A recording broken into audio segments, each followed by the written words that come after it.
So this is part 12. Yes, I want to get to the end of my little trip I had. And yes, but please believe this when I say I'm no better than anyone else because I had a nice experience like that. I obviously needed that. I needed that, and a lot of people do need that.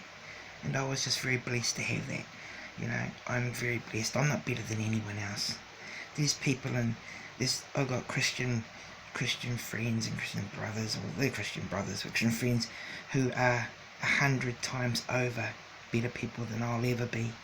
You know, and they've been like that for years.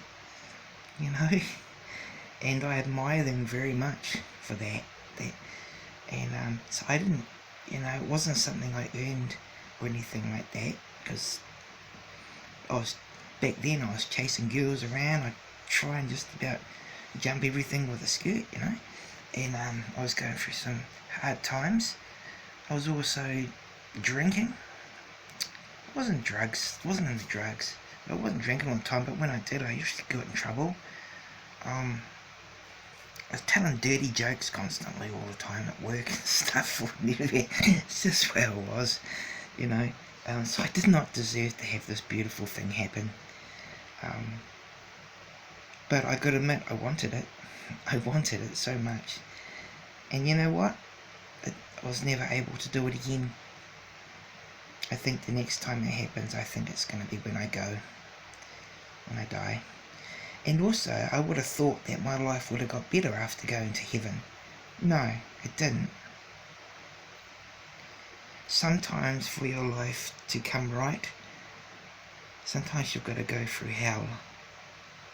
You've got to go through a fiery state of utter shit where you don't even know whether you're going to be alive.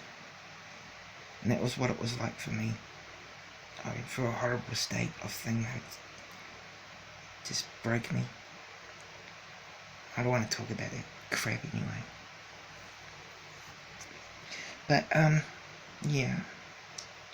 So, when everything happened as quick as it started, it was just bang bang and I was back again once everything was done. I was back in my body. I had tears streaming down my face. I was crying. I was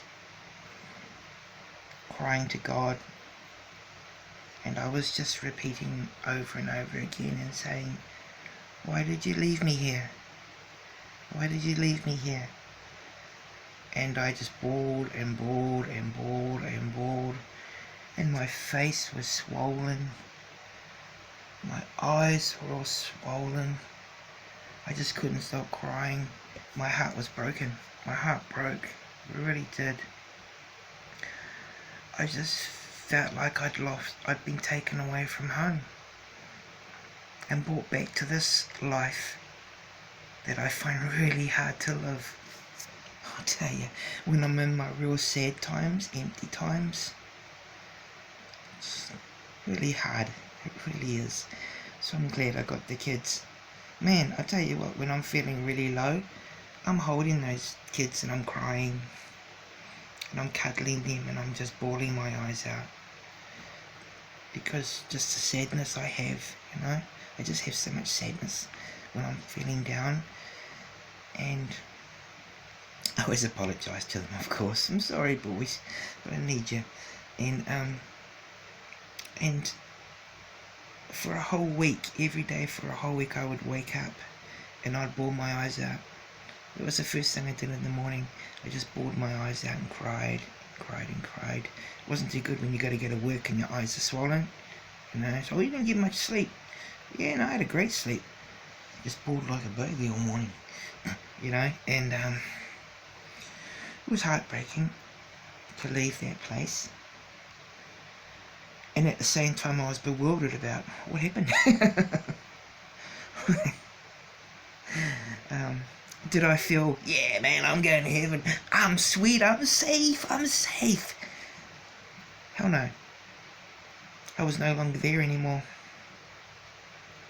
I was back in my body. I felt like I was on a derailing rail track again in my life. You know, I was back just feeling down.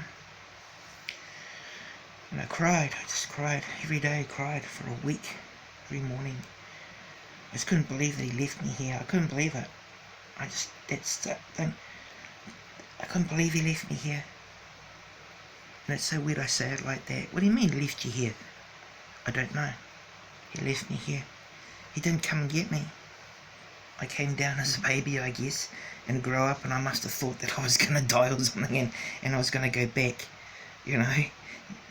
It's okay, you're just going to, because I nearly did drown when I was a boy, and then I ate strawberries and I went into a coma for 2 days, so there's been a couple of times I've been close, and, so I don't know what I was saying when I was saying that, what that meant. I can't believe he left me here. It was like I was like, for some reason, thinking maybe, I don't know, that was weird, but that's what I was saying.